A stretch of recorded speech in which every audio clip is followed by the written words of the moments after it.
नमस्कार मित्रांनो, मी धीरज सरदार आपल्या नवीन व्हिडिओमध्ये आपलं हार्दिक स्वागत आहे। आज आपण बैठक व्यवस्था हा टॉपिक बघणार आहे, जो TCS आणि IBWचा खूप महत्त्वाचा आवडता टॉपिक आहे। चला तर सुरुवात करूया।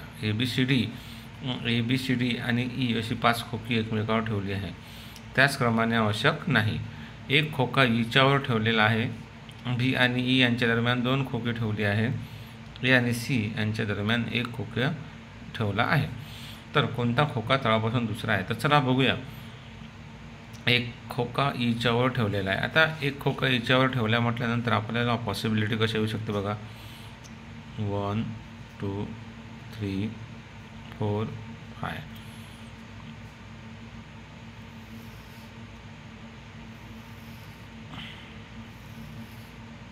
म्हणजे बघा असे आपण डायग्राम काढू शकतो।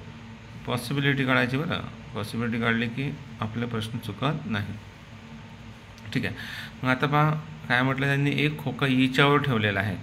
एक खोका ईच्यावर ठेवलेला आहे म्हणजे आता आपण एक ई इथं पण घेऊ शकतो, पण आपण ई इथं घेऊ।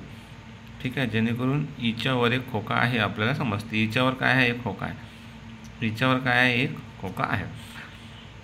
बी आणि ई यांच्या दरम्यान 2 खोके ठेवली आहे। बी आणि ई यांच्या दरम्यान 2 खोके ठेवली आहे।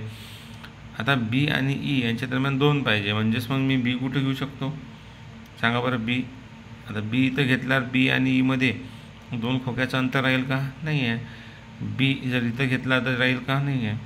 बी इथं घेतला तर बी आणि ईमध्ये 2 खोक्याचं अंतर राहील का? नाही आहे। मग बी कुठे घ्यावं लागेल आपल्याला? तर बी आणि ई यांच्यामध्ये 2 खोक्याचं अंतर आहे। आतापर्यंत लक्षात आलं?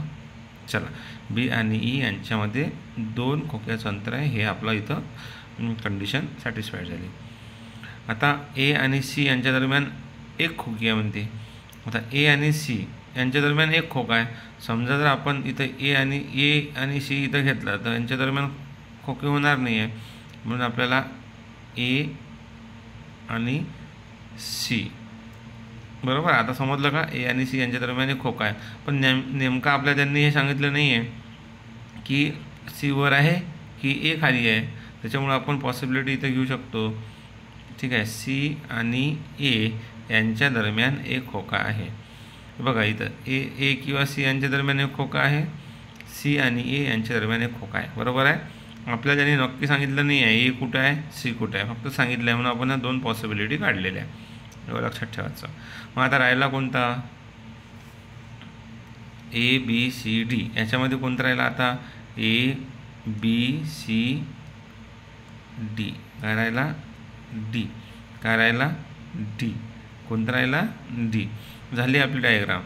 ठीक आहे, तर ह्या 2 पॉसिबिलिटी आलेल्या डायग्राममध्ये आपल्या, एवढं लक्षात ठेवायचं की नंतर आता आपला प्रश्न बघूया।